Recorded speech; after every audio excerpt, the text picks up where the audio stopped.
अस्सलाम वालेकुम। Carbohydrates, lipids, proteins की तरह बॉडी को ग्रोथ करने के लिए, बॉडी की ग्रोथ के लिए विटामिन्स की भी ज़रूरत होती है। आइए देखते हैं विटामिन्स की डेफिनेशन को। A vitamin is defined as naturally occurring essential organic constitute of the diet which in minute amount aids in maintaining the normal metabolic activities of the tissue. और इनकी जो जनरल प्रॉपर्टी है, all are complex organic substances their molecular weight is low, essential vitamins for one species may not be essential for another. Some vitamins are synthesized in the body. Vitamins are not destroyed in the digestive process and are absorbed as such. The daily requirement for any vitamin is increased during growth, pregnancy and lactation or not act as antigenic. Lactation से मुराद ऐसी ख़वातीन जो बच्चों को दूध पिला रही हों, बच्चों को दूध पिलाने वाली माँओं को कहा जाता है। और इसके अलावा जो विटामिन्स हैं इनको अकेले नहीं यूज़ करना चाहिए और ये हमारी बॉडी के अंदर सिंथेसाइज नहीं होते। इनको हम हासिल करते हैं अपनी डाइट के ज़रिए से और इनकी जो रिक्वायरमेंट है वो चेंज होती रहती है अकॉर्डिंग टू बॉडी ग्रोथ। और जो विटामिन्स हैं ये सन 1912 में एक साइंटिस्ट थे हॉपकिंस नामी, उन्होंने डिस्कवर किया था इनको। और इसके अलावा एक फंक नामी साइंटिस्ट थे, सबसे पहले उन्होंने हमें B1 यानी थायमीन विटामिन के बारे में बताया था। और ये कॉम्प्लेक्स ऑर्गेनिक सब्सटेंसेस हैं और इनका मॉलिक्यूलर वेट भी काफ़ी कम है और ये ज़रूरी विटामिन्स हैं। और कुछ विटामिन्स तो सिंथेसाइज होते हैं बॉडी के अंदर, लेकिन तमाम विटामिन्स सिंथेसाइज नहीं होते बॉडी के अंदर। जो विटामिन वर्ड है इसको कुछ लोग विटामिन पढ़ते हैं, कुछ लोग विटामिन्स पढ़ते हैं। तो इट्स अप टू यू कि आप इसको क्या पढ़ना चाहते हैं, आप विटामिन पढ़ लें या विटामिन्स पढ़ लें, ये आपकी अपनी मर्ज़ी है। तो vitamins are not destroyed in the digestive process and are absorbed as सच।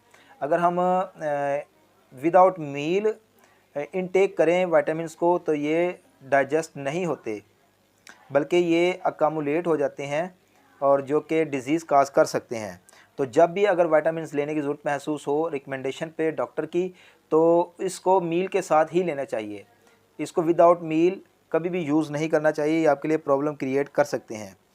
तो इसकी क्लासिफिकेशंस हैं जी, इसकी दो क्लासिफिकेशंस हैं। एक को कहा जाता है फ़ैट सोलबल विटामिन्स और एक को कहा जाता है वाटर सोलबल विटामिन्स। जो फ़ैट सोलबल विटामिन्स हैं उनमें vitamin A, vitamin D, vitamin E और विटामिन के शामिल हैं। ये चार विटामिन्स हैं जो फ़ैट सोलबल हैं। और दूसरे नंबर पे वाटर सोलबल विटामिन्स, इनमें आ जाता है विटामिन सी। विटामिन सी को एस्कॉर्बिक एसिड भी कहते हैं।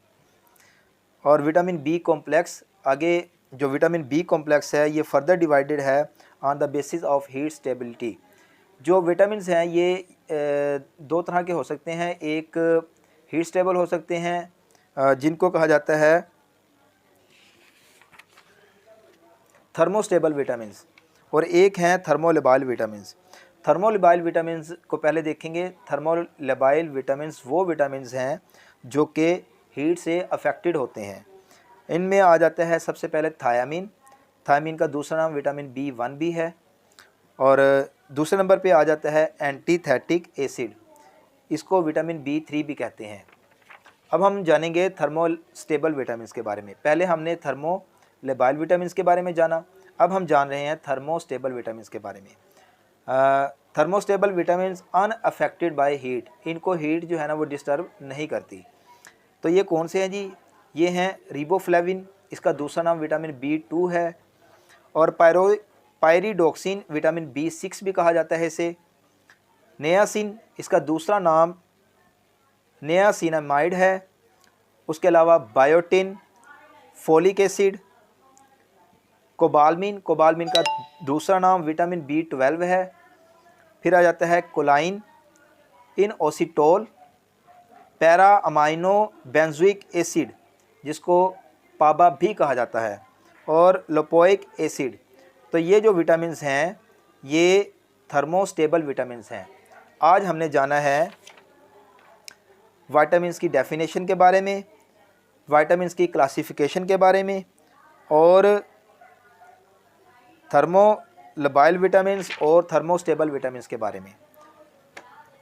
आज का लेक्चर यहीं इख्तिताम पज़ीर होता है। मैं हूँ खान मोहम्मद। आने वाले लेक्चर्स के अंदर मैं आपको बताने जा रहा हूँ कि vitamin A, vitamin D, vitamin E, vitamin के, विटामिन सी, विटामिन बी ये हमारी बॉडी के अंदर क्या रोल प्ले करते हैं, और अगर इनकी डेफिशिएंसी हो जाए तो कौन से प्रॉब्लम बॉडी में क्रिएट होते हैं। दुआ में याद रखिएगा। वस्सलाम।